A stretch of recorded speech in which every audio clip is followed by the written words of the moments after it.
speaking English as a mother language here. Not Bayram, not Sonia. It's live now, Emin. Exactly. Oh, Hi, really? everyone. Okay, we'll just give everyone a second while they get in. You can see everyone's joining. Fantastic.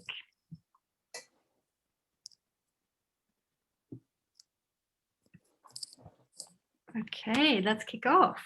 Hi, everyone. Thank you so much for taking the time to join us for our second Magnum Learn Open Day. We're thrilled to be with you, and we hope that you are all well wherever you're joining from today. My name is Shannon Gannam, and I'm the Global Education Director at Magnum Photos based in the UK. Before I hand over and ask the team to introduce themselves and welcome our special guests, Emin and Cloé, I wanted to quickly do a bit of housekeeping. If this is your first webinar, the way that you can ask questions is by putting these in the Q&A box. That's the point of the entire session, is for you to ask as many questions as you can, for us to try and answer as many questions as we can. So do keep those coming throughout the session. And then over to the running order for the session. So we will be speaking with Emin and Cloé about the upcoming workshop. You guys will have your opportunity to ask Emin and Cloé lots of questions. We will then switch over to giving you an overview of some of the upcoming workshops, and you'll hear about some of the benefits of that program, trying to help you figure out what might be most useful for you at this point in your career. We're then going to meet an emerging photographer, Casey, who was a recent, joined one of our recent workshops, and we will see some of his work, which will be fantastic. And then we'll wrap it up. So with that, I might ask Bai to say hello. Thank you, Bai.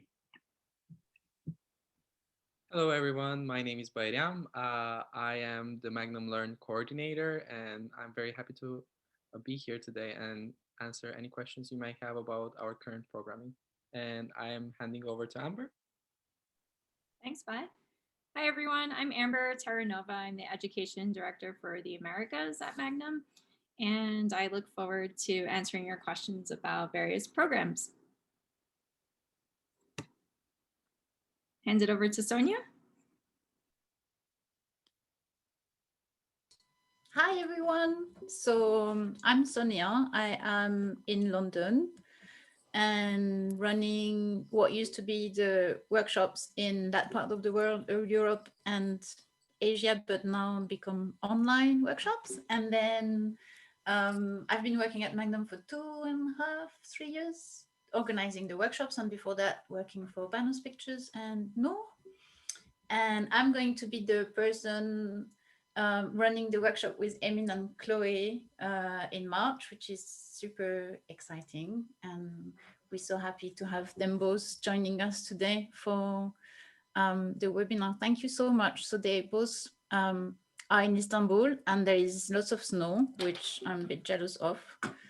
And so before we start with the presentation of both of them, I wanted to introduce them. So Emin Özmen is concerned with documenting human rights violation in his home country of Turkey and around the world. He aims to bring attention to the suffering of those who are victims to natural disaster, civil unrest, and social injustice. Özmen studied photography in the Fine Arts faculty at Marmara University of Istanbul. In 2008, he obtained a degree in documentary photography at the University of Art and Design in Leeds, Austria. In 2011, he worked in East Africa, in Japan after the earthquake tsunami, and he covered also the economic protests in Greece. The following year, he started covering the Syrian civil war and ISIS crisis in Iraq, which he continues to document. And he also has worked in South Sudan, Niger, Nigeria, Venezuela, Azerbaijan, Iraq, and Turkey. His work has been published by Time Magazine, New York Times, Washington Post, Der Spiegel, Le Monde Magazine, Paris Match, Newsweek, among others. Emin has won several awards, among them 2 World Press Photo Awards and the public prize of the Bayeux Calvados Awards for war correspondence. He was a member of the jury of the 2016 and 2018 WordPress Photo Multimedia contests. He joined Magnum Photo in 2017 and he's in Istanbul. And Cloé, she's based between Turkey and France, as she's a freelance photography editor, educator, curator, and photo consultant, developing international projects. She studied cinema, history, and obtained a master's degree dedicated to the protection and the conservation of the cultural heritage. She has worked in renowned museums, including Mémorial de Caen and at Christian Dior Museum.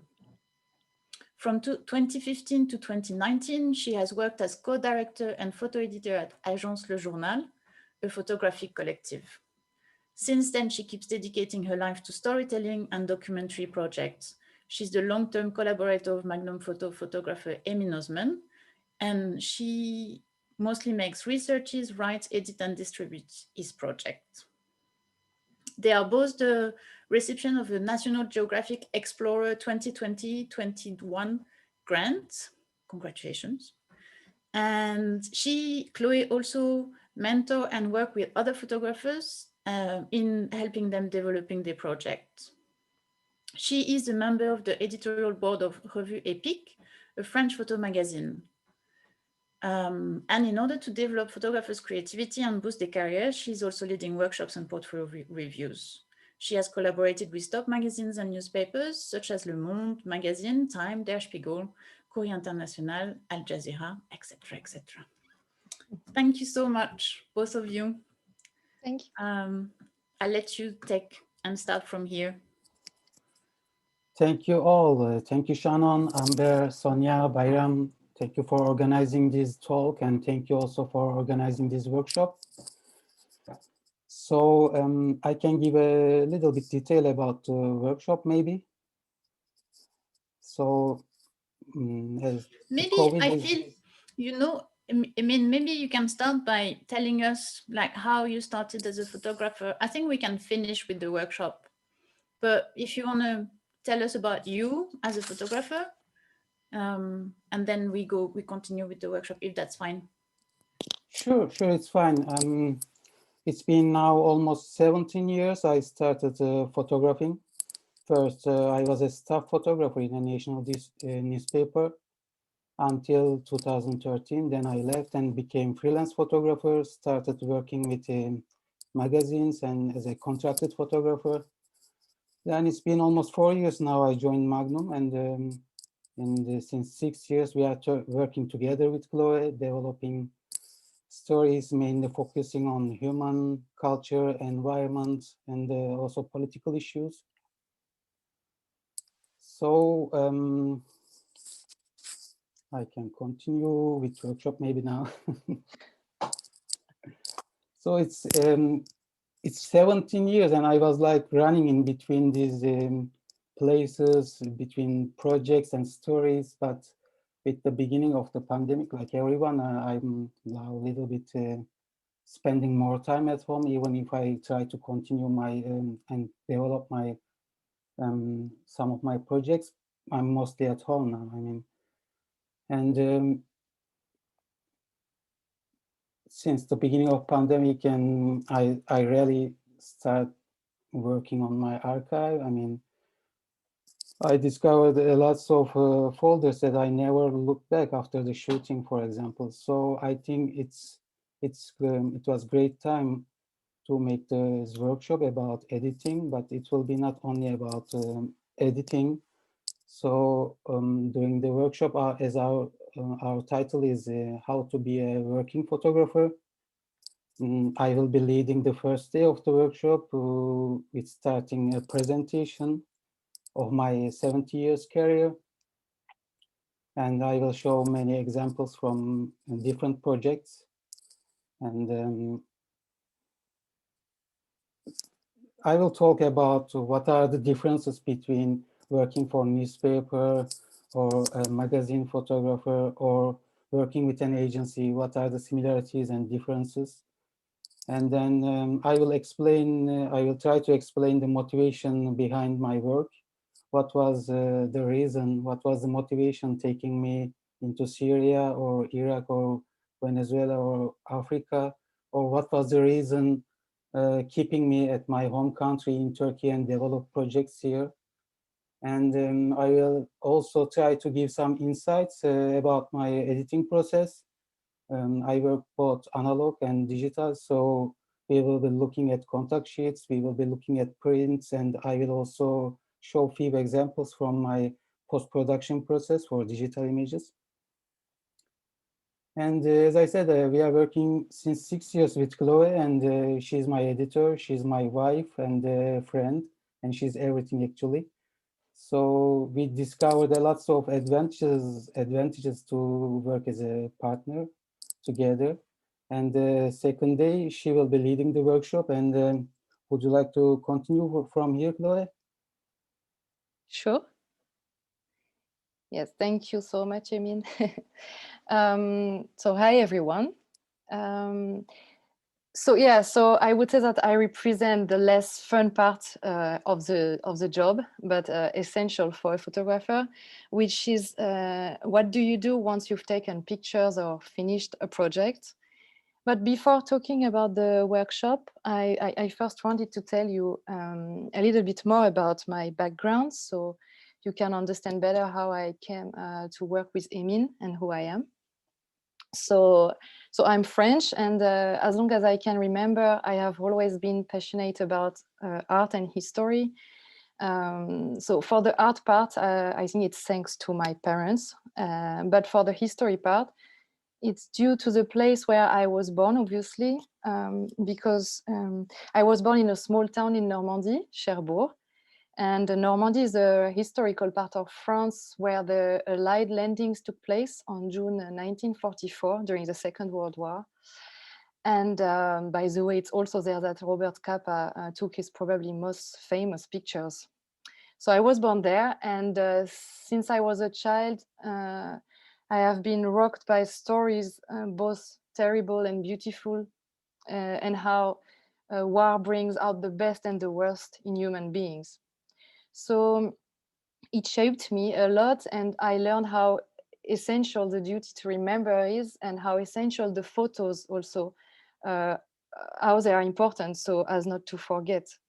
So it influenced me a lot, my life, and also even the way I met Emin. So I developed a special interest in images and history. I studied cinema, as Sonia said, then history, and then I did a master degrees in preservation of cultural heritage, which led me to the fact that I worked as an exhibition coordinator in various museums, including the Mémorial de Caen, which is also called Museum for Peace. It's an important museum in France. It's dedicated to contemporary conflicts, but also peace process. And there I really especially remember their photo archives. I would go there to prepare exhibitions or publications for the museum.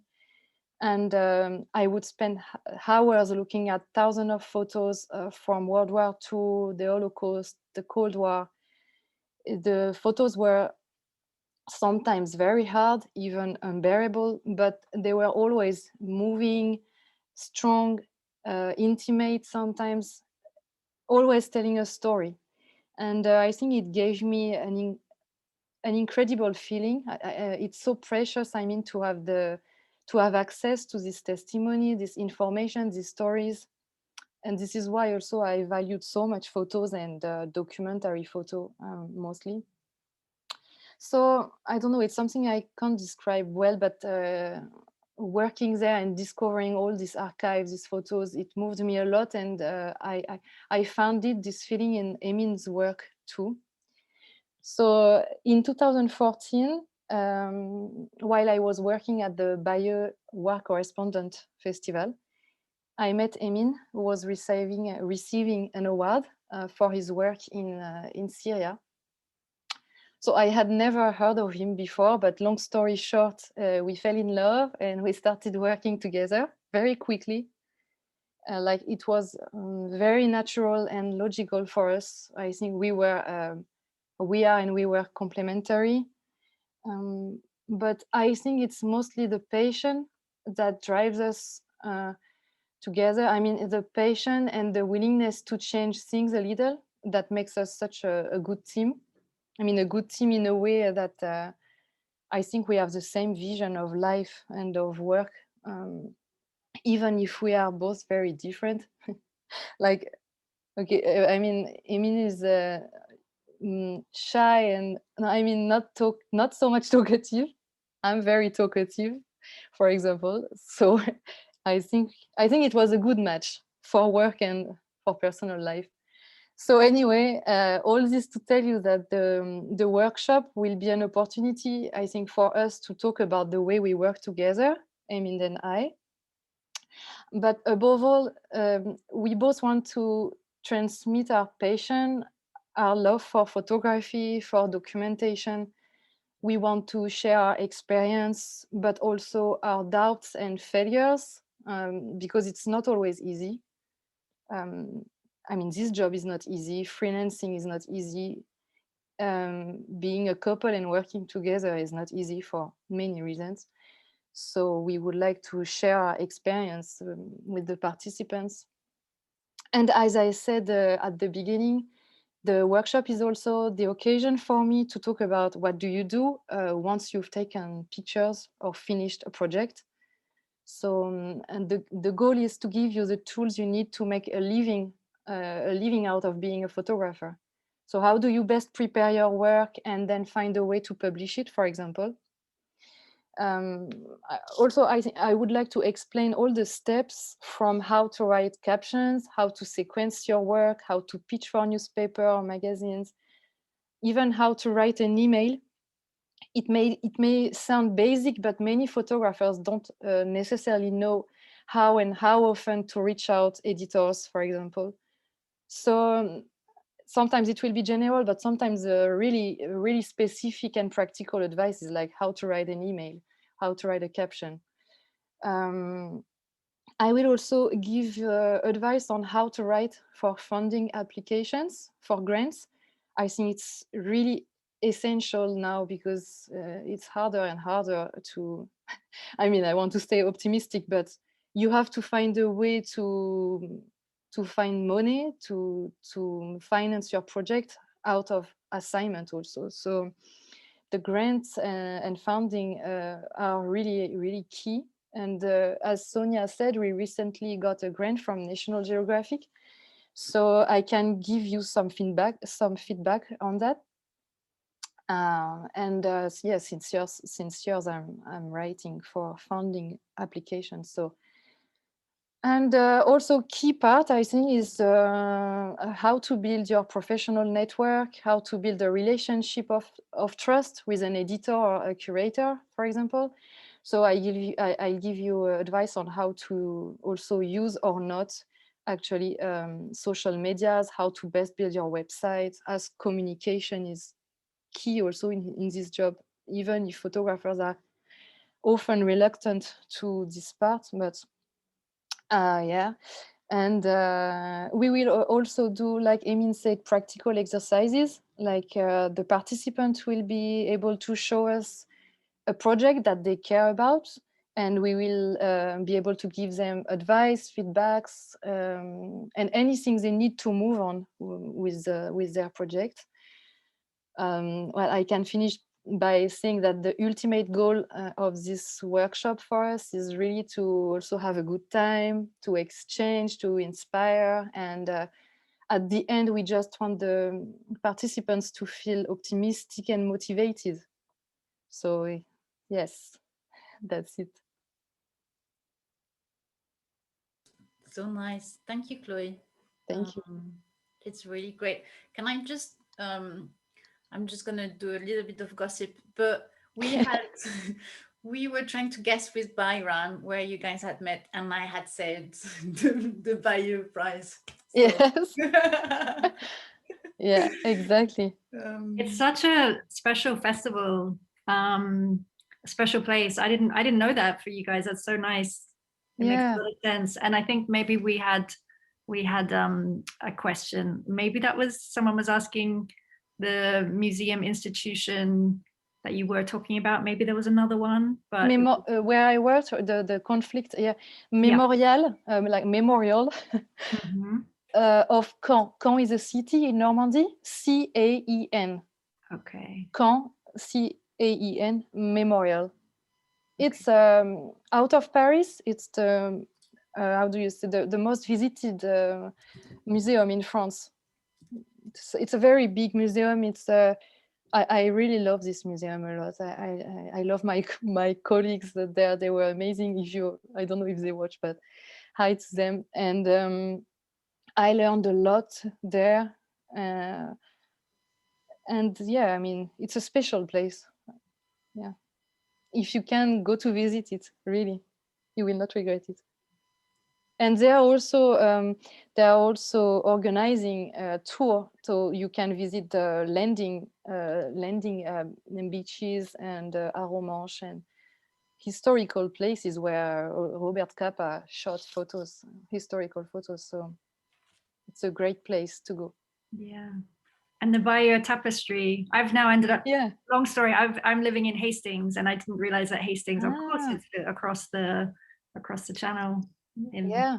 You should come to Bayeux, and the festival also is a very good festival, very, very interesting. Yes, so much advertising for Bayeux. So and Normandy. Yeah. And Normandy. Yeah, but it deserves, of course, it's very historical, very important place.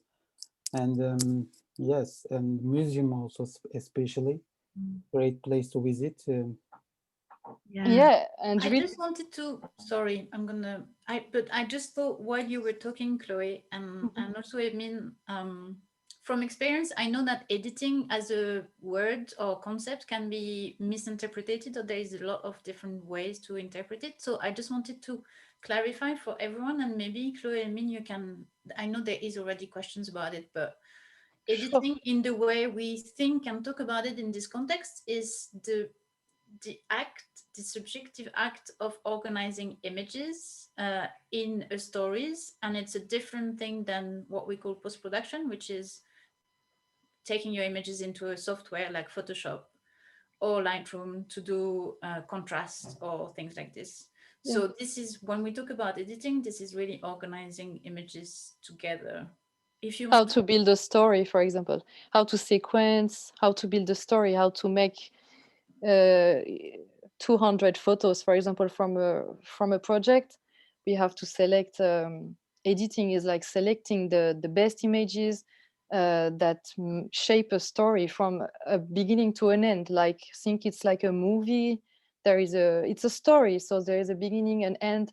So it's depending on the project also, if it's a book project or if it's to pitch for a magazine, you don't select the same kind of photos, or you don't select the same amount of photos.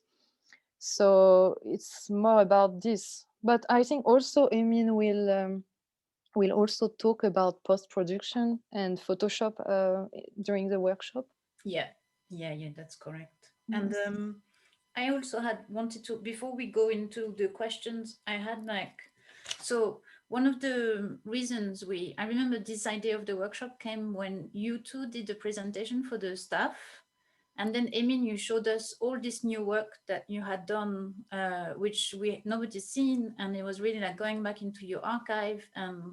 So looking at this work, and then Chloe, your introduction about how important archives, photographic archives were for you, no? Exactly. If you could maybe tell us, like, why do you think it's important for photographers to take care of their archive? And which is also one of the reasons we're doing this workshop now. Emin? Yes, well, I mean, as we are living in a digital age, it was easier during analog process, maybe taking care of your archive. They were in boxes or in a storage. You were taking, but it's now a different. With you have hard drives, you have online storage, and after some years, if you are working as a if you are working with magazines, newspapers, etc., and if you are developing some different projects, it can be complicated to find even your image. And after some time, you can forget the information about the place, about the people. So how it's important taking care of the captions with details day by day. And it brings a lot after some time. And for photographers, it's very important building an archive, I think. So I will try to explain how I'm taking care of my archive, and maybe it will help them, maybe not. And I would just like to add that sometimes you think that your photos are meaningless or it's not important because it's daily life photos. But think about in a historical point of view, in 60 years or in 100 years, it will be interesting maybe to know what we were eating and where, and with what kind of I don't know, furniture we had. Or everything, every detail is important and has a meaning. So for me, I think photography is history. I mean, don't think that what you shoot is meaningless. Even a photo of a car in the street, you think the car is not beautiful or not interesting, but in a decade or in 100 years, it will tell something. It will show us something. When you look at photos from 50 years ago, you feel something. No, you are thinking, oh, it was nice at that time, or you compare what we have or what we had or not. I'm just trying to say that even daily life photos that you think are very basic are important. But of course, you also have to know you should not keep everything, I think, and you should not wait too long after a project before going into your archive, because after, like, you will have years of archive to check and to organize, and it's not good also. So we will also teach about that. I mean, give advice about how to organize yourself and value the photos you shoot. And of course, about photos, like sometimes Emin, when he shot photos in Iraq or Syria, and a bit, maybe we are sometimes a bit naive and think that you can change the world with photos or stop a war. Of course, it's mostly not possible, but these photos are so precious for history. If something happened, if there is a trial, for example, against a dictator later, or warlord, or I don't know, the photos he shot can be important even in a trial. And I think it happened one time. I mean, you worked on something and your photos was used during a trial. Yeah, we don't need to go into detail of that, but this is documentary photography, what we are doing, and just the pictures are not enough. It should be rich with enough information about the moment, about the place. And for me especially, I'm very I have like a fish memory. I quickly forget everything after a few days or weeks. So taking notes during your shooting is important, and if you don't collect them in a disciplinary way, it can be really problem after. And I live this problem. This is why I will be explaining my experience.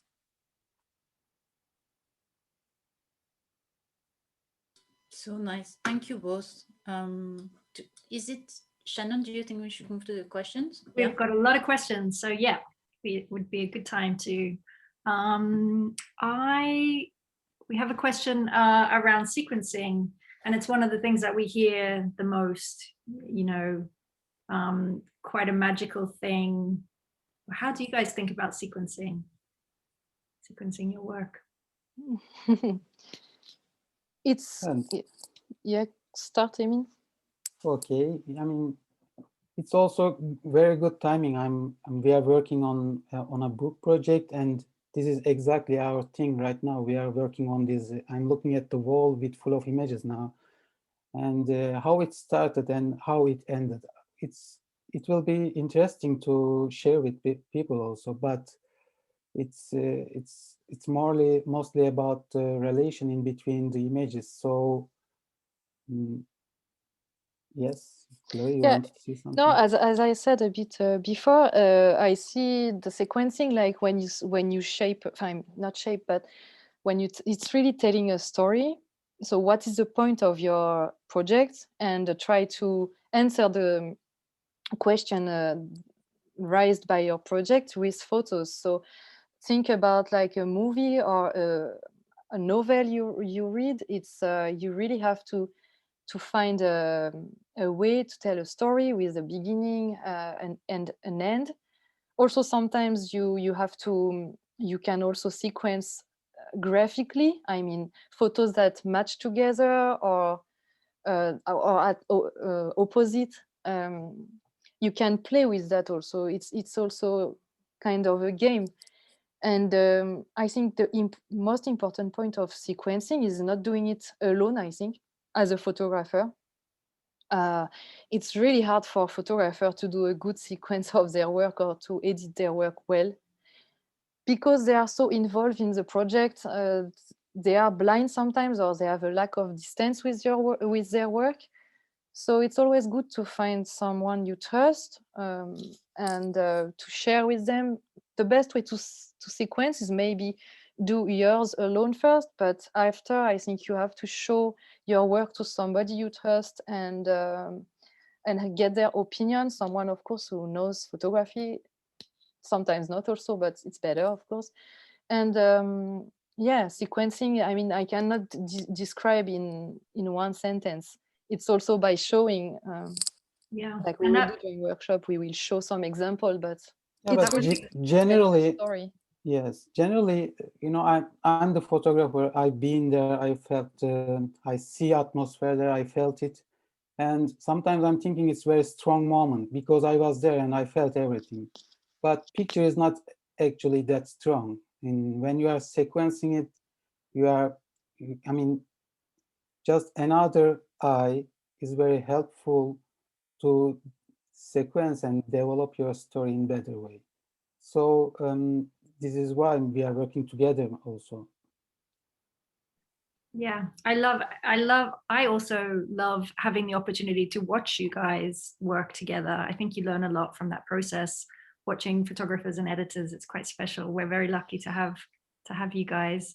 Um, Simple question. We will go through all of the details of all of this, but when is the workshop, Sonia? The workshop, so we basically running the same workshop twice, and the first weekend, so it's over Friday, Saturday, Sunday. The first workshop will be on Friday 12, Saturday 13, Sunday 14th of March. And then the second workshop we're running is the 26th to the 28th of March, and that's again the Friday, Saturday, Sunday.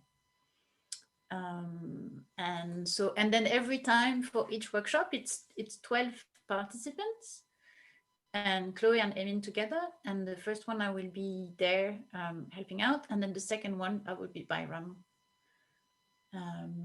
So this is the dates. Thank you. I'm just looking at the questions. What about multimedia? How do you guys think about approaching multimedia projects? So for me, it's about the story. I mean, photography is just maybe best instrument to use and tell maybe sometimes, but not always. Especially during the famous Gezi Park protests in Istanbul, I worked both video and photography and recorded sounds. And we did a production there, 17 minutes. People can find with a little search on Google, Witnessing Gezi, the name of the video documentary. So in different projects, I also work with video too. So for me, whatever the material I can use to tell the story in a best way. Photography is taking biggest part in this, but it's not alone. But there's a lot of things to talk here. And for example, this production, I didn't finish it alone. There was some sound engineers inside. There was directors. I mean, so much people involved, and I think this is why it was good. I mean, just because as a photographer, you cannot, I mean, do everything, shooting videos, shooting pictures, then bringing all together. Some people can do maybe, but at least for my, I like to work with a group of people, and it was one of the results. They can also find few more multimedia works on my website in multimedia section. You want to add something here, Chloe, or not? No. Okay. That's great. A very practical question, and I've had the pleasure of thanks to Zoom, we're able to kind of be in your computer, and we've kind of been able to look at your workflow. And some people are asking really practical questions around will that be part of the workshop, that we're helping people work with their edit, work with their sequence, tips on workflow, just to confirm that. Yeah, the third day we will be looking in their projects, and it will be a group session. So we will be talking about one photographer's work, but everybody will hear our comments and opinions about it. So they can also take lessons from another's work and from another portfolio review. But we are hoping to finish all the participants' work on the third day.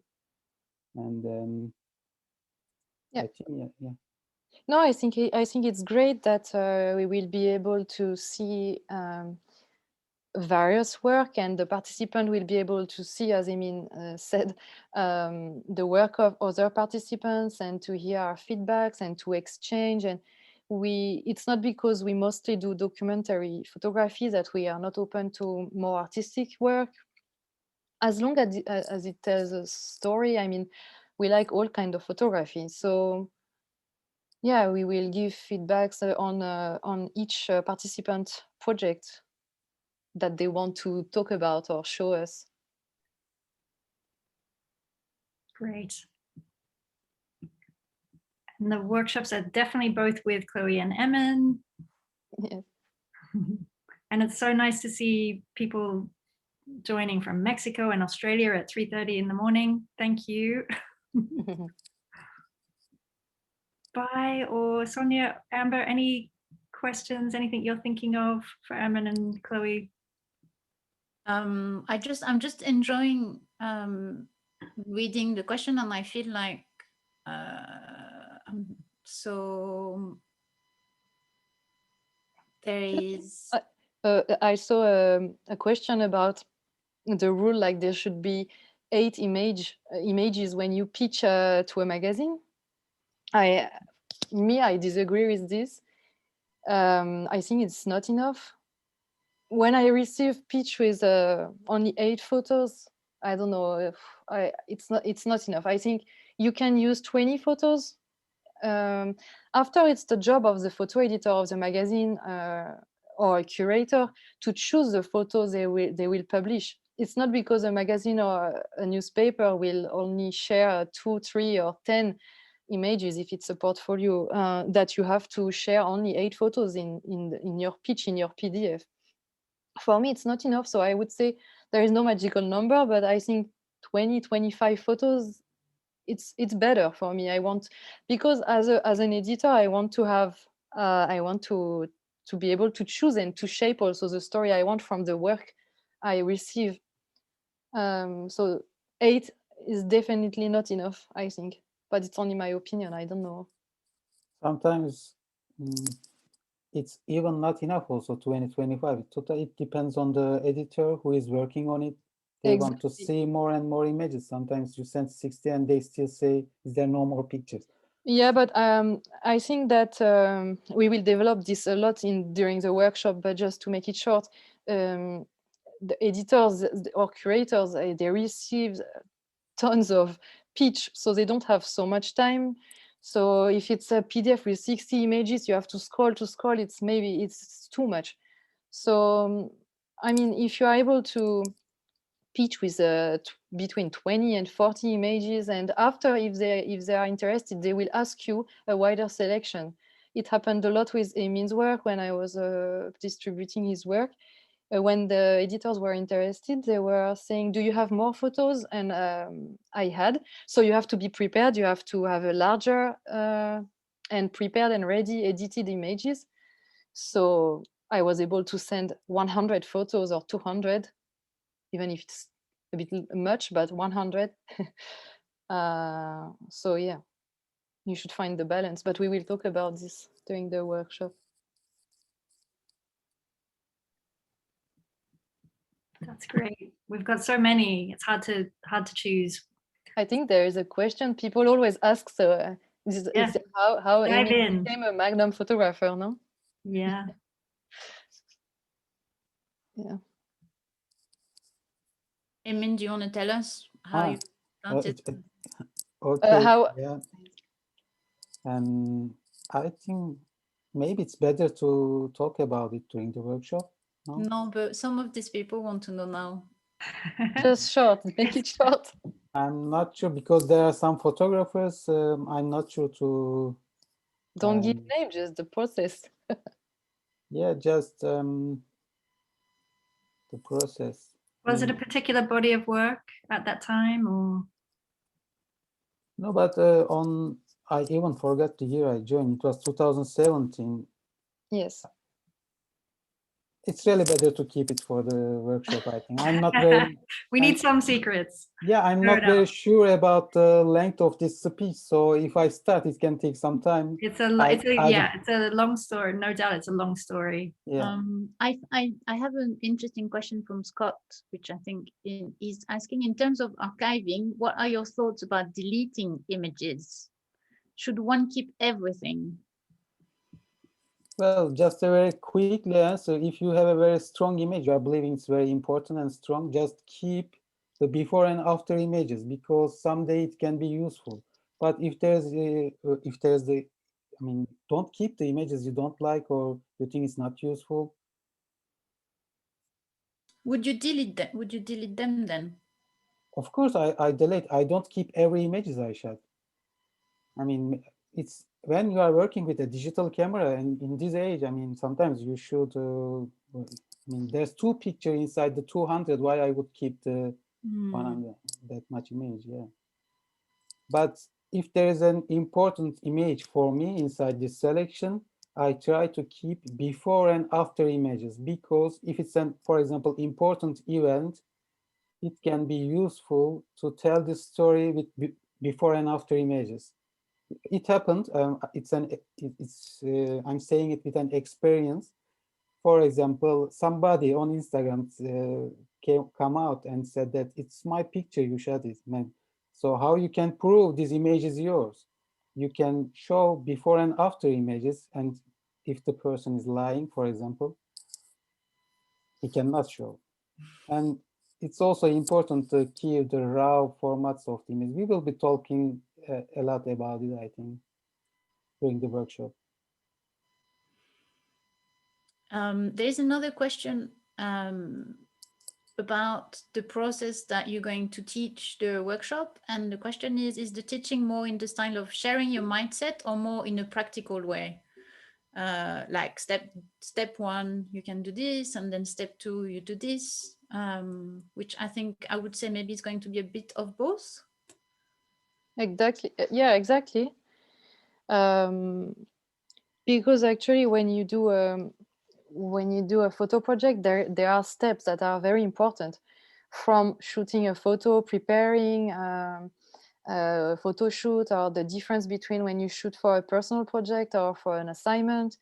And mostly it's when once you shot the photos, it's not like step 1, etc. But yes, in a way, we will talk about the different steps, like post-production, caption, sequencing, making a PDF to pitch to a magazine, or preparing a text to write a grant application. For my part, I will also talk about how to build a professional network. For that, there are steps actually that are very basic, but yeah, it's really a combination of both, and we will be able to exchange with people. So sometimes it's a discussion, and sometimes it's a bit more maybe scholar in a way, because I think we want to, to give practical advice that can be useful for their career or their life as a photographer. Thank you so much. Can I ask, we've had a few questions about the scholarship and maybe Sonia, how that works, what we're looking for, and then maybe Emin and Cloé, what you guys, what type of work or what people should be thinking about if they're applying for that. So we have 2 scholarships. There's one for emerging photographer that should be 35 or under. And then the other scholarship is for a photographer, regardless of age, that is based in Turkey. And then in both cases, the way to apply is by submitting a body of work. So we prefer to have a story as opposed to single images, and a letter explaining how you would benefit from that workshop. And then the way it's going to work, me and Bayram are going to make a short selection and give it to Emin and Cloé for them to choose. It's a big responsibility. Yeah. But we are glad that you were able to offer these scholarships. It's very important, I think, as it's not affordable for many photographers, mostly for the emerging ones or people who just started. So thank you for offering this scholarship. Yeah, we're thrilled. What type of work might stand out for you both these days? What are you there's so much work out there. What will you be looking out for? For me, as I said, as long as it tells, I like stories. I like personal stories, but I like intimacy. Emin and I don't have the same taste, I think, about photography and stories. So I think we are open to a very a wide variety of documentation. I think everybody should feel free to apply, and all photo story worth it. There is no problem. I like artistic approach. I like more classical. I'm okay for colors, black and white, or mixed. As long as it's I mean, what I'm looking for in a photo story is commitment. So as long as I feel there is a commitment and the photographer is honest, true to his work, and that's all I'm looking for, actually. It's not only about the quality of the photo, it's about commitment and passion, and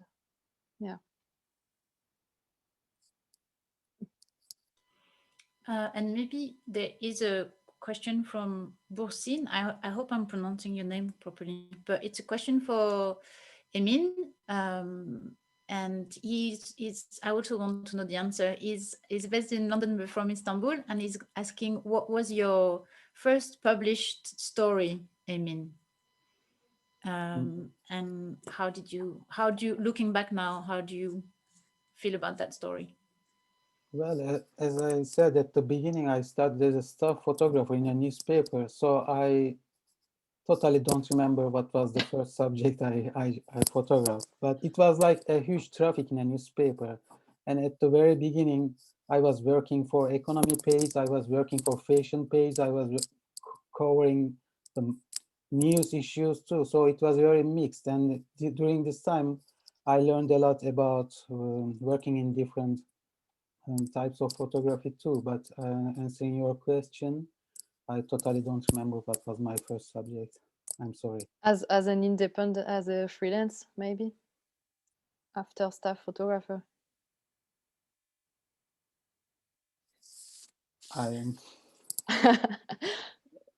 It was Syria, I think, no? No, after the newspaper, I mean, there was already some projects I was working on. I just continued them, but they are mostly, I mean, the consequences of Syrian war was part of it, and there's there's few stories I was working in Turkey also. I just continued them.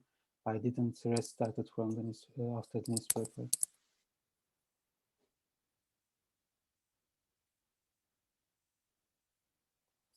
Okay, I think we're nearly coming to time. Emin, Chloe, anything you would like to say? And you're welcome to stay with us, or we can also let you go. But any final thoughts? No, thank you so much. I mean, it's frustrating. It's passing very quickly, and I know people. I mean, it's a bit frustrating. We cannot answer everybody, but I hope even during this small talk, the people could learn something. And that thank you very much for organizing this, to all of you. Yes, thanks a lot again for organizing all. And just a little addition to this talk maybe. I mean, even if we see there's a light at the end of this tunnel, but we still have some time people will spend at home, and how to use this time in a best way. And I think it can be advantage to work on their archive and develop and pitch some stories for different kind of fundings and grants. So we really want to motivate people and work on how editing can be better, and how we can be useful for them with our experience. We are really hoping to inspire and motivate people, basically. Yes. Nice. Thank you. You absolutely have done that. And I was just thinking, we will be telling everyone a bit more about an online lecture series that we're launching. We'd love to be able to do this again, have more time and do it in depth and hear more about your projects and your work. Thank you so much. Join us. Yep. Thank you. Thank you. Thanks a lot again. Thank you. Thank you. And just for everyone, please don't go away. And we will keep answering your questions, like typing questions in the chat. So you eventually, I mean, the ones that are not too philosophical or subjective. We'll do our best. And then now we're going to present other workshops. So just stay. And then there's Casey is going to present some work. Don't stay with us. And thank you so much, Chloe and Emin. Thank you again. Thank you. Thank Thanks you. again. Bye. Thanks. Take Ciao. care. Bye. Okay. Shall we?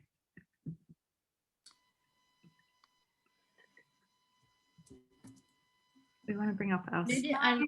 I'll go and I just go over the details of this one workshop. Yeah, perfect. Can you see my screen? Yes.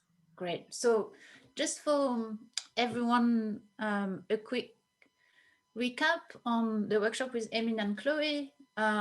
This basically really, this workshop, the way we thought about it was using both Emin's experience as a photographer, established photographer, and Chloe's experience as an established photo editor, and put that together in this workshop that will look at organizing your archive and editing and sequencing. So there are 2 dates. We do the same workshop twice. It's 12th to 14th of March and 26th to 28th of March. And there was something else that I wanted to say about this. Yes, and then someone asked also, the first day is with Emin, the second day is with Chloe, and the third day is them together. So this is how we've organized this, and there are 2 scholarships, but Brian is going to talk about this afterwards. And the price to join is $650 for the 3 days. So this is for this workshop. And then we have, if I can go, the other workshop, which very as a coincidence is also run by our other Turkish photographer, Sabiha Çimen. And this one is a very different program. It's part of a series called Professional Practice, which in each of these workshops, we look at the different aspects of entering the photography industry. But this one is a bit different because we just want to look at personal projects. So we know from experience that when you work as an emerging photographer, you do a lot of work and you develop your project. And at some point, once you never know when this project is finished, but also when it's finished. Once it's finished, you never know what to do with it. So the idea with this workshop and the way we thinking about it is we're inviting industry experts. They're going to be 4 of them, who are going to basically give you, there will be curators, people working in funding, finding funding, photo editors, and overall people that have been instrumental and helpful to photographers in their career at some point in helping them bringing their project out there or continuing a project when they're stuck. So this workshop is taking place over 2 weekends. The first weekend on the Saturday, there are lectures by the experts. On the Sunday, it's a full afternoon, 6 hours with Sabia. And we currently working on the program, but there will be a presentation of her work, and then she's going to give exercises of writing about for your project, but also editing and sequencing again. And then the following weekend, the 27th and the 28th, is portfolio reviews with the industry experts. So, and also there is time for more informal sessions with the other participants, where you can show also your work and get feedback from the other participants. There are also scholarships for this workshop, and the price is $420. And this is in March. And so this is going to be the 3rd workshop we run in this series. The first one was about editorial photography. The last one in January was about bookmaking. We're doing the one now about personal project, and in March, we're going to do one about commercial photography. So it's all on Zoom. I mean, obviously, and there's also like quite important time differences sometimes for people joining either in LA or in Australia. But I think overall, what is really interesting with this workshop is this fact that you're spending in total 4 days, and especially the second weekend, it's quite long. You can really be online on Zoom with the other participants for the entire day. So you create this environment for yourself where you can ask lots of questions to the experts or to Sabia or to myself or the other people that are there. So it's open to 30 people. So you have this kind of like cosmos of people that you can ask questions to. And I'm trying to make it as fun as possible for an online workshop. And I think it's been quite, I got a lot out of it. And always it's fascinating to see people joining from so many different parts of the world with so many different stories to tell, basically. So such a great format. And I'm just reading some of the questions and just reflecting on what this program actually offers. And I think it offers so much. Like it can be, I'm just starting out and I'm trying to figure out how does it all work, and you can come in with a project and you'll see different types of work, you'll meet different people, you'll hear how the industry works, particularly with the personal projects. It's like, how do you do something that you love and get it out into the world? And then, or maybe you're a professional photographer and you're wanting to meet a new network of industry people. It offers a lot.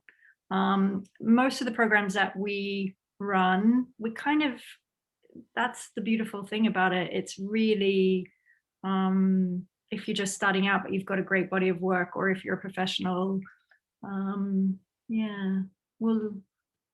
we'll let you know if there's ever this one is specifically for a certain level, I think. But yeah, it's sounding fantastic and amazing feedback. Thank you, Sonia. Thanks. So then it's Amber. How's your internet? Yeah, so you okay? It's okay. If I drop out, I'll be back. Okay. I'm in New Mexico at the moment, so how's the snow? Is it crazy? We got a ton of snow. I think most of America is covered in snow right now, something like 70%. Yeah. Stay warm. So, yeah. We're really excited about the next lineup for the online portfolio reviews. So these are something that we started early on in the pandemic, and they've been so successful, so we've kept them going. And it's really a great opportunity for you to meet one-on-one with a Magnum photographer and pinpoint any topics or problems that you're trying to solve with your work, or getting editing feedback on a personal project or an editorial portfolio.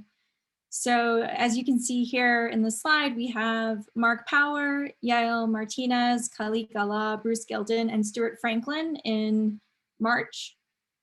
And then we have another review offering in April. If you want to go to the next slide, with Chien-Chi Chang, Bika DePorter, Lua Rivera, Christina DeMiddle, and Sim-Chi Yin. And just like the portfolio reviews in March, they'll also offer guidance on technical, ethical, theoretical, and aesthetic issues, ideas development, editing and sequencing, workflow, output and presentation. So it can be very practical advice as well, professional practice, and it's a chance for you to start networking online a little bit more. We also offer an introductory seminar preparing you for the portfolio reviews. So you'll meet with us as a group, and we'll walk you through some best practices on how to prepare your work and make the most of the 1 hour. So there's deadlines for these reviews. We encourage you to pay attention to those deadlines and try to get your applications in as soon as possible. And the price is $350 for 1 hour. And I would just add there, if ever, feel free to reach out to us. If ever you're kind of, needing some advice, you'd love to have a portfolio review, you're not sure who might be best, we'd be happy to give you some feedback. The photographers, all have very diverse careers and have different kinds of areas of expertise, and we can help you with that. Just as a note, in case people don't know, the easiest way to find all of this information is to go to the Magnum website, and then across the top you have the Learn tab. All of the events are listed under the Learn tab.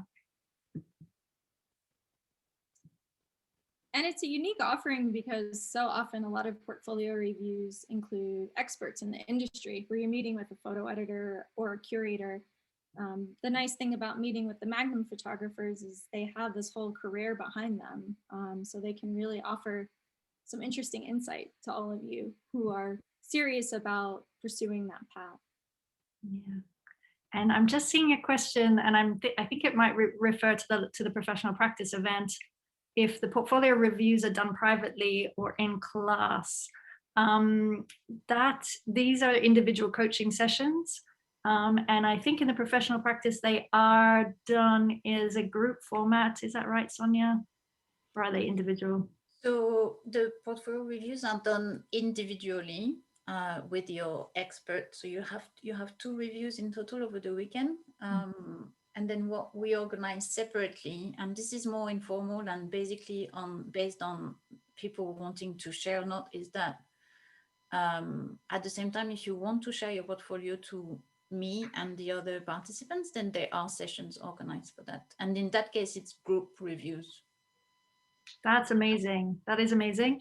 And I've just finished a set of group portfolio reviews with a wonderful festival shout out that's just launched last night, Photo 2021 in Melbourne. And yeah, we also love group reviews. It's so fantastic to, see each other's work and hear feedback and share feedback. So lots of options depending on what you're after.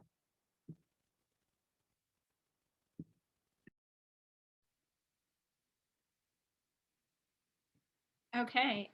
And if you do the reviews and you decide, well, I really want to keep this going, we're offering individual mentorships. So you can have 8 sessions, 8 one-hour sessions with your Magnum photographer of choice. At the moment, this is our current lineup. If you're interested in working with any of our photographers, just send an email and I'd be happy to approach them about it. So right now we have Matt Black, Peter Van Achmel, Stuart Franklin, and Carolyn Drake. And this is a great way for you to build more of a relationship with the photographer, for them to really get to know you, your work, the purpose and intent of your work, where you're coming from, to really get to the heart of your project. And so they can help on many, many levels. So this is an ongoing application. And that's exactly right. We're working on future availability as we speak. So there'll be more. And as Amber said, do let us just reach out if you're interested in working with somebody, and we can try and organize that. Amber, would you like to say something about the long-term mentorship that you're working on at the moment, which some of the people joining might have joined that session with Greg and Alessandra, which was so great. How's it going? Yeah, it's going really well. I'm just putting my email in the chat for anyone who wants to write about that. So we kicked off the long-term mentorship with Greg and Alessandra at the end of January. They're amazing. They just have such wonderful ways of seeing, and together the insight that they provide is so helpful in directing the mentees in the mentorship. And so we're getting ready to move into our one-on-ones pretty soon. We have one more group class. I won't get too into the structure of it because there's a lot of parts to it. But the point is that we're working with a group of 16 mentees over the course of 7 months. And I'm really working to create a sense of community for the mentees as well outside of the classroom. And so we have a WhatsApp group where we keep in touch and send inspiring messages and ideas. We have a Google document where we put references for each mentee to look at in terms of the type of project that they're working on. So yeah, it feels like a college level course, which is nice in terms of creative feedback and the importance of working hard as well, and having reading materials and things like that. Really great. So we're working on plans for future ones as well. So again, it's just, keep an eye out on the Magnum website, on following us on all of our social media, which we'll remind you of at the end. Great. Oh, did we skip one, or is that me? No? Okay, great. There is the seminar if you'd like me to. Oh yeah. Let's talk about that. Absolutely. Yeah, perhaps some of the participants who are here attended Holly Hughes grant writing seminar. So we're working on a part 2 follow-up to that. And it's shaping up rather nicely. It's about community engagement. And I can just tell you a little bit about the topic. So in this webinar, photographers and stakeholders will share their processes and the lessons they learned in their collaboration. So things like identifying audience needs, choosing the most appropriate formats, venues, media, and disciplines, the challenges and benefits of participatory creation, and adapting storytelling to varied audiences. And I think that one is super interesting, and we're going to bring a lot of great examples to the seminar for you to learn from. And then we'll discuss developing education models around participatory projects and meeting the requirements of funders and curators, measuring and evaluating outreach and things like that. So it's aimed at photographers who are embarking on new projects, completing a body of work, or seeking funding partners to help disseminate their work. I love that. It's great how the work can have an impact. Fantastic. Yeah. Exciting. Okay, so yeah, keep your eyes peeled for that one. We'll be launching that shortly. And I would just like to say a little bit about this. I think we're kind of tight for time. We've got so much going on. And I definitely want to hear from Casey and see his work. So just to let you know, I'm sure hopefully you have seen our video on demand courses. We now have 3 of those. We have the Art of Street Photography, we have Alex Soth, and we've just launched Bieke de Porter's latest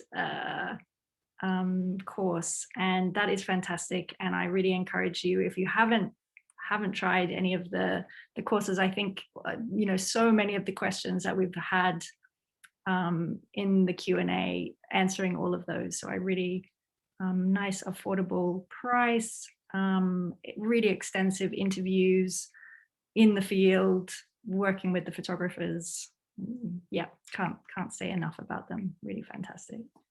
And that shout out to Michael Sargent working on that. Okay. So yeah, the next thing we have on the list is the free online lecture that we have currently scheduled for next Thursday. We encourage you all to sign up for next Thursday. It will happen at 5 p.m. UK time. We will have the Magnum photographer Rafał Milak and Polish photographer and activist Karolina Gębara speak about photography as a social practice.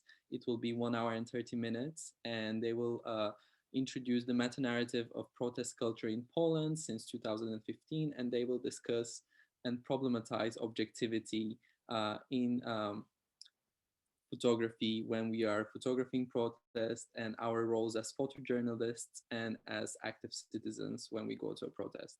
So you can find this opportunity when you go to the Learn with Magnum page, and it will be featured on the main site there. And just sign up and join us if you want to spend the next Thursday with us again. More time with us.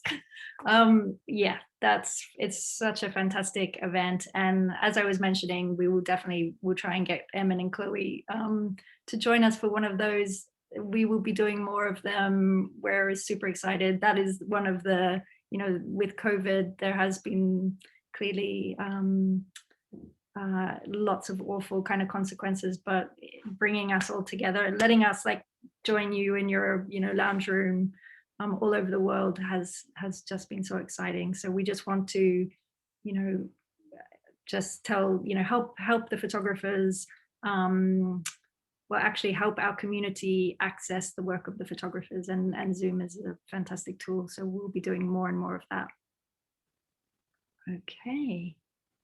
And the last thing we wanted to highlight again, that we have a page with free opportunities. When you go to Learn with Magnum, you can find the button where it says free opportunities. As we mentioned before, we have 2 scholarships for the workshop with Cloé and Emin. It is one for a photographer based in Turkey and another one for emerging photographer age under 35. Feel free to apply to all of these opportunities. As Sonia mentioned as well, there is a scholarship for the professional practice series with Sabiha Chiman. It is for a photographer, a woman photographer or non-binary photographer. And we currently have ongoing free consultations with the Magnum Learn team. We understand that some of the prices for the workshops are unaffordable for some emerging photographers. So we encourage you to apply to these opportunities and seek advice and get help from us. We have been offering free opportunities throughout the last 1 year and many years since the education department in Magnum has started delivering workshops. For the last year, for example, we have offered free scholarship for the long-term mentorship with Alessandra and Gregory. We have launched the Emerging Writers in Residence program with 6 writers who are getting to write about the Magnum archive, and we have delivered various workshops with free opportunities. So please always check our social media accounts, the Learn with Magnum page, to get updates on what you can apply for with us. And now we will have the Casey come and speak to us about his current practice. As you know, he's an emerging photographer who participated in the professional practice series workshop last year, and we will just ask him to introduce himself and his practice.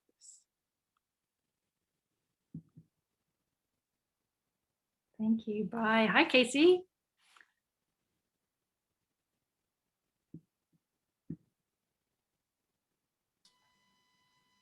Oh, okay. Hi, Yeah, Casey. can everyone see me? Yeah, hi there. Welcome. Thank you for joining us. Yeah, it's been an interesting conversation. Yeah, thanks for having me. My name is Casey Mwakalo. I'm a documentary photographer, photojournalist based in Abuja, Nigeria. But my work centers around issues, which are like socioeconomic issues, environmental issues, and health issues. So with my work, I try to kind of like humanize issues, like to kind of take out the numbers from stuff going on to kind of show the people and how it affects people. And my practice is mostly editorial, and I work a lot with like publications and NGOs. I've shot for publications like the New York Times, Bloomberg, Financial Times, and a host of others, and NGOs as well. Yeah, I don't know if there's anything I need to say, but yeah, that's basically, what my practice is about.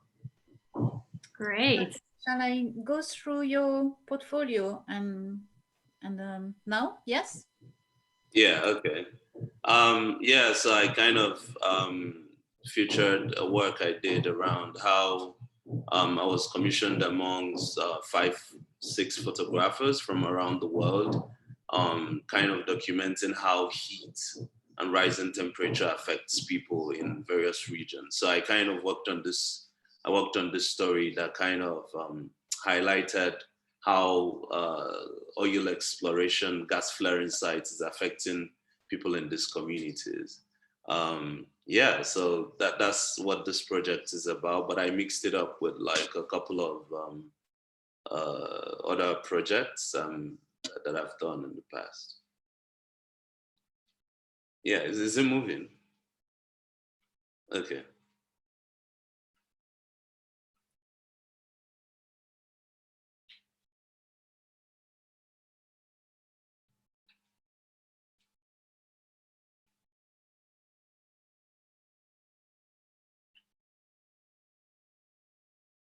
Basically these people kind of live like very close to the gas flaring site, and it's incredibly hot. Like it burns every single time. It gets worse at night. And, I shot the story like in rainy season, but it was like very hot as well, So, yeah, that's what they have to deal with.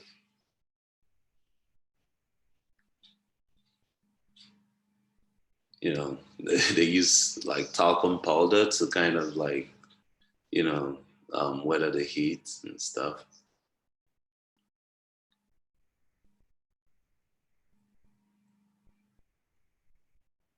This was my first ever published assignment by the Bloomberg.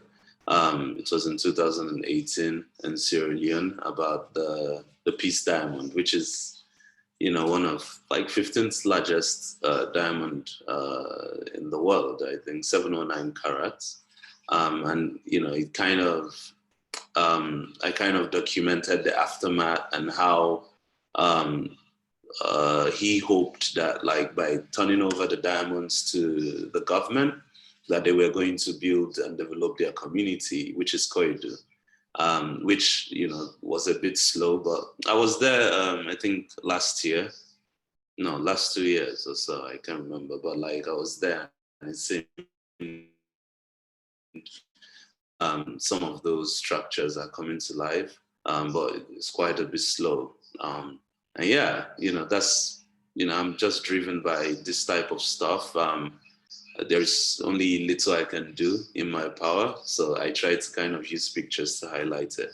This was a story I did in mid-degree about severe acute malnutrition and how, organizations are kind of like helping people in that region, and how terrible the situation is. This is about family planning, contraceptives and stuff.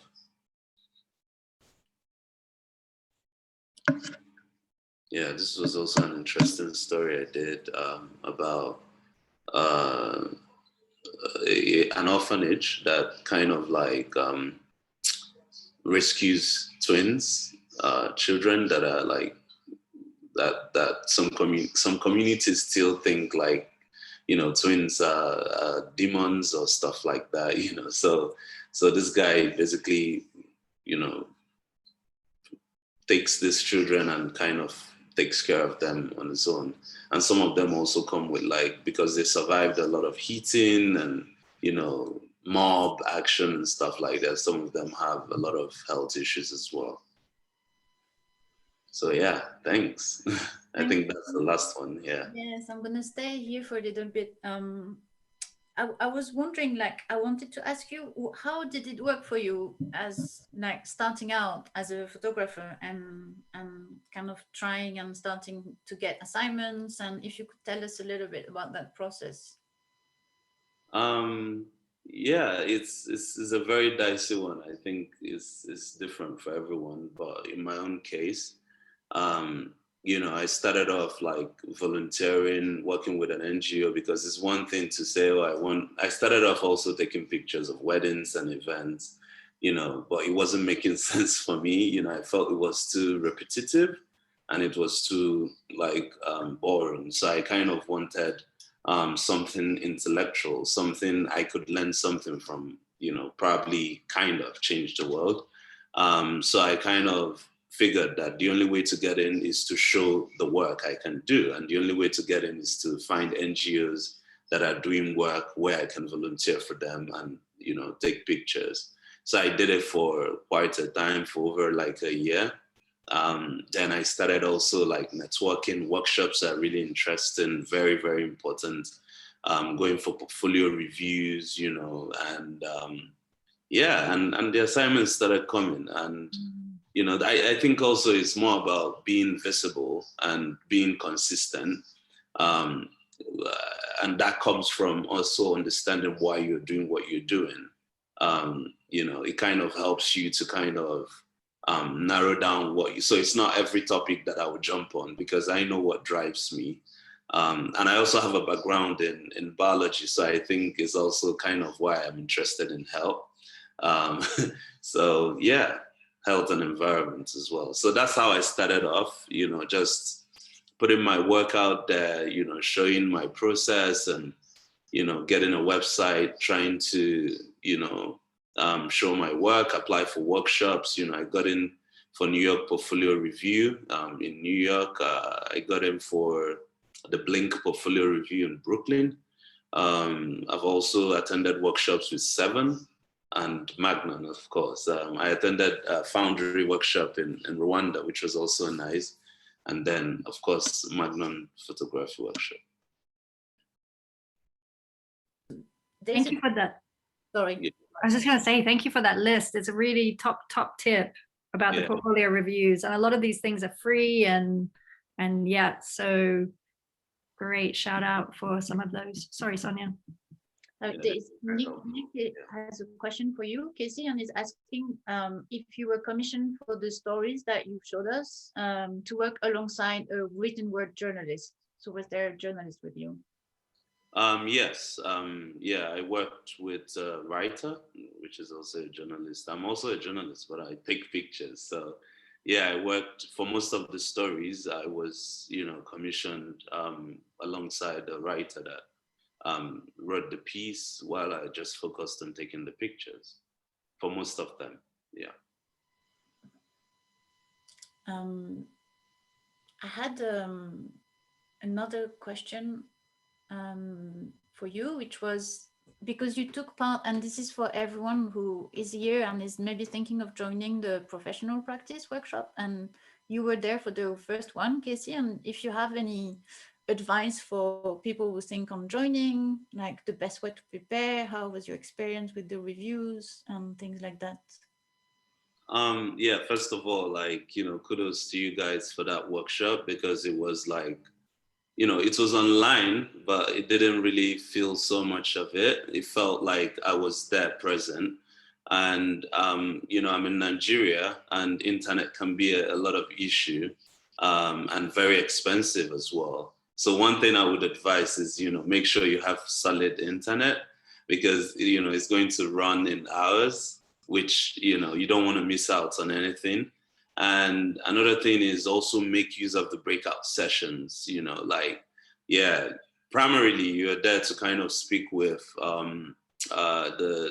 the Magnum photographers that are like organizing the workshop, but also you have to also network with your colleagues, with your friends, with other people that take pictures as well as you do.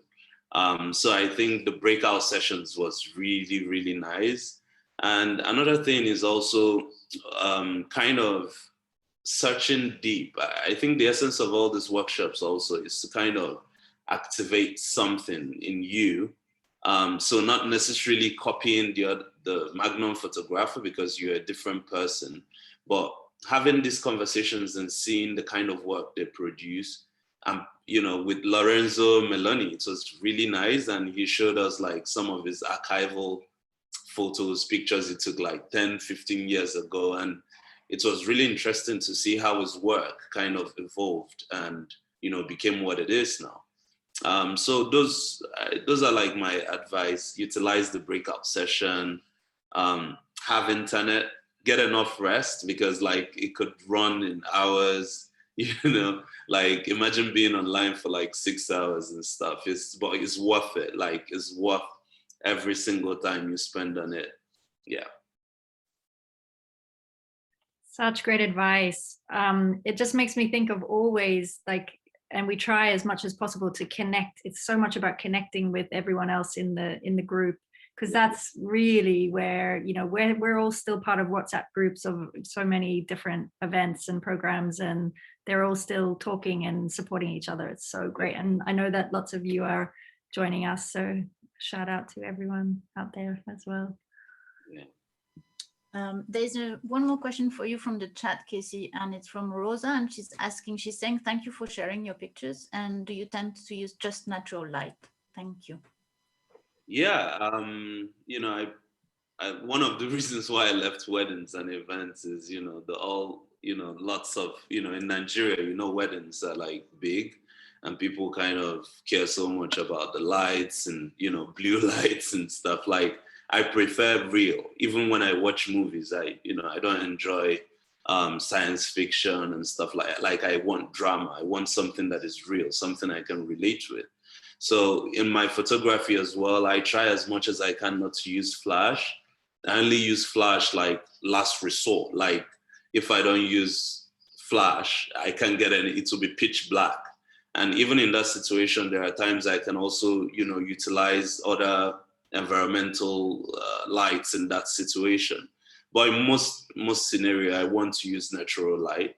But there is nothing wrong with using flash. But I think if you do use it, just try and make it like look natural, unless it's your style. In the end, you just have to do what makes most sense to you. But for me, if once I feel it's not real, once I feel, like there is strobe somewhere, it takes off the raw feeling that I should get from that picture from it. So I try not to use a lot of flash, but it's a personal thing.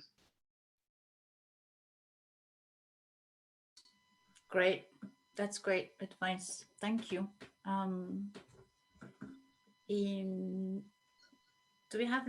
Do we want to finish here maybe?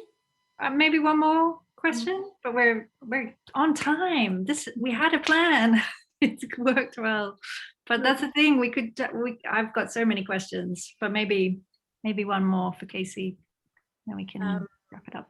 So I was thinking maybe for you, how do you feel like, what is your biggest challenge as an emerging photographer? No, what keeps you awake at night?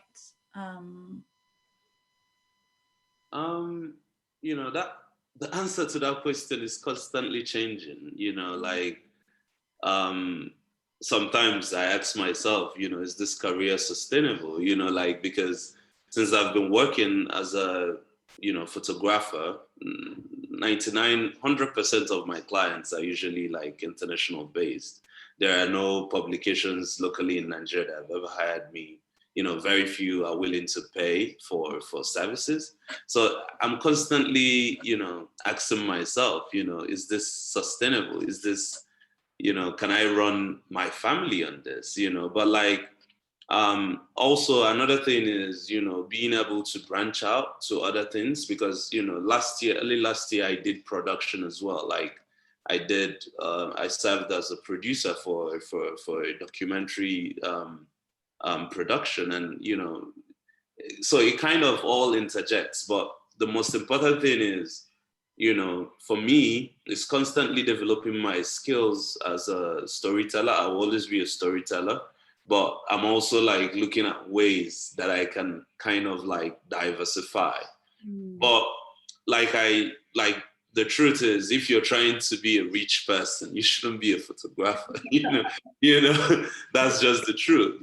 So I'm also seeing myself tilt more to producing personal work, and that is very difficult, especially if you have if it's something personal to you. So I'm constantly in a place where I'm trying to understand, how do I approach this? And that is also why some of these workshops are very interesting, because, in those conversations, you can also kind of have clearer picture of how to approach your photos, your personal stories. Yeah, but, overall, I do pretty well. Like I do pretty well. I get a lot of assignments, and I'm okay, but I'm just thinking into the future, like, is this sustainable? I think that's the only thing that keeps me awake at night. But there is never a question of whether I'll continue telling stories.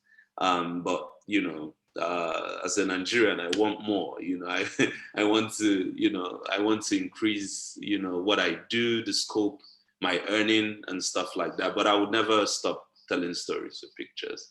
And, also, I think it also comes handy. Sometimes there are assignments I do, and I also take videos.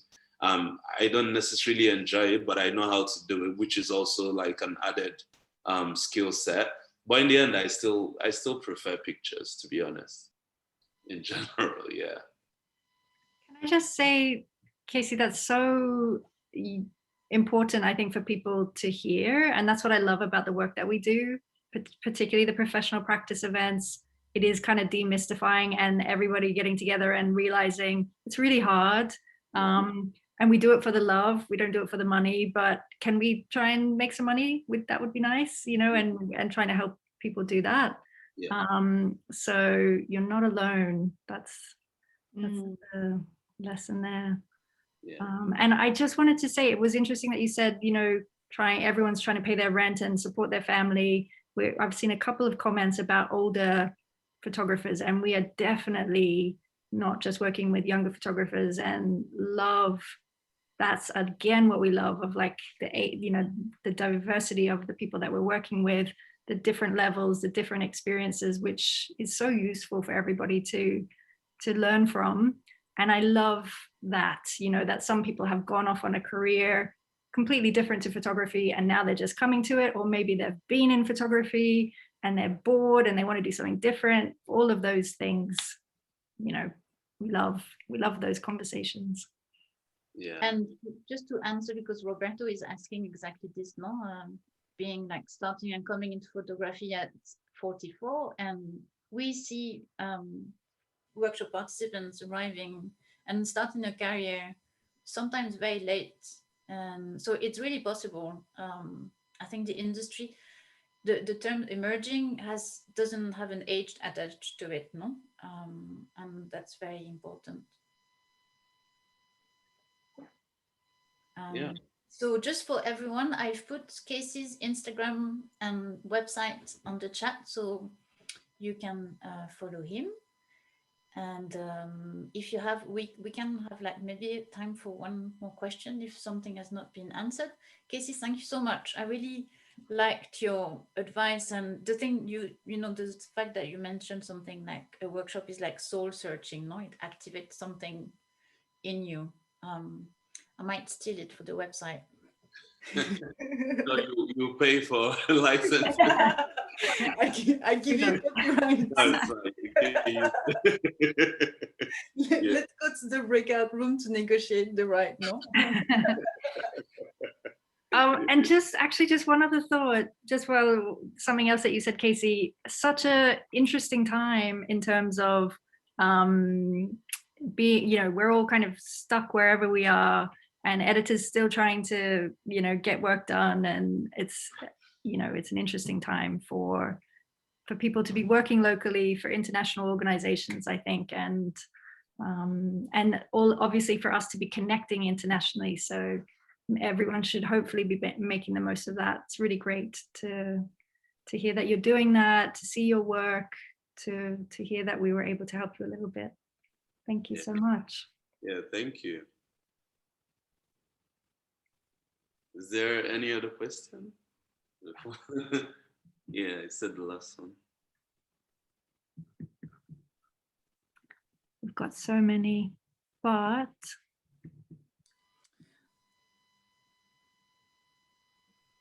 Someone says life is a constant struggle. It's not a question, but it's quite poetic. yeah, and a lot of love for your work. So thank you so much. Oh, thank you. Okay, maybe we should wrap it there, let people get on with their days and evenings. Thank you, Casey. Thank you so much. Yeah, thanks for having me. Yeah. And good time. All right, bye everyone. Bye, Byron. Bye. Bye, everyone. Bye. Yeah. And thank you so much, everyone, for joining from all corners of the world. Yeah, it's a nice way to connect with our community. Thank you. Yes, and we will be doing this again next month. So just check out our website, go to Learn with Magnum, check out our free opportunities, and follow us on our social media, Magnum Learn on Instagram, and subscribe to our newsletters to get the recent updates about our workshops. And we hope to see some of you on our next events. Thank you. Thank you, guys. That was great. Thank you. Thank you. Bye. Take care, everyone. Bye-bye. Bye.